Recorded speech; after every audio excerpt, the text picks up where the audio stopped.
I'm Quinn. I'm a senior at Colgate University on the softball team, and I'm a sociology major and a religion minor. For the fourth time in a row over the past 2 years, I've been able to work with an organization called Baja Bound, which is a group that organizes groups of people to go out to different parts of Mexico and build houses for the working poor. What you do is you spend 3 days out in Mexico and you build a house from the ground up. She is selfless. She's always willing to help others. She's a great leader, and she's just a wholesome human. You're able to create your own group, whether it's through a church or just kind of a group of friends. My best friend's family actually has gone on about 8 house builds over the past 4 years, and I've always watched them go. It's been like a life-changing experience for them and the people that they've gone and built it for. I knew that I wanted to be a part of that. I was able to go with them and their church group. I've gone ever since. The most recent time was this winter. We went from Friday to Sunday. Every house build is the same, where Friday morning at 5 a.m. you all get together, go across the border. Around noon, you start building the house. And you can either be a part of the building or the painting group for the house, so you don't need any skills prior to this to be able to do it. You wake up at 7 a.m. the next day and you build the entire day until 5 p.m. And then you do it again Sunday for about 3 hours. You build a house in 3 days, you completely change a family's life.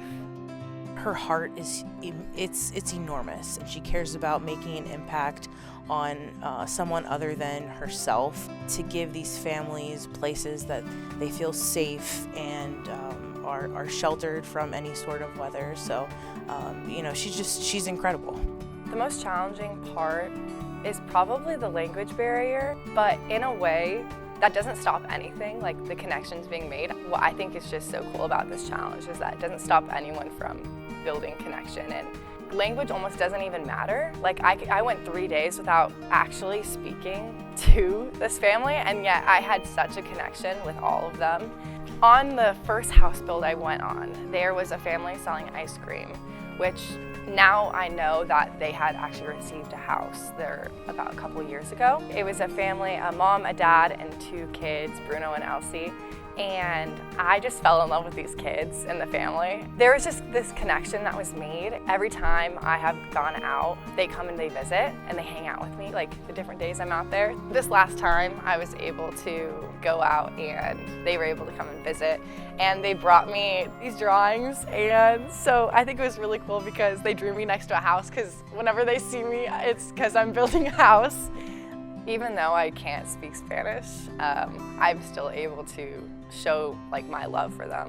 I guess a piece of advice I'd give my younger self is to just go out and just take action. Everyone thinks you have to do something big. You have to go do a mission. You have to go across the world to serve. And I think service can take place on the day-to-day, whether it's helping your roommate or helping a teammate, or it is going to Mexico and building a house. I viewed service and missions trips as the only way to serve on a bigger scale, and I think that once I started to learn that you can impact people's days without building a house for them, it kind of changed the way I wanted to love others.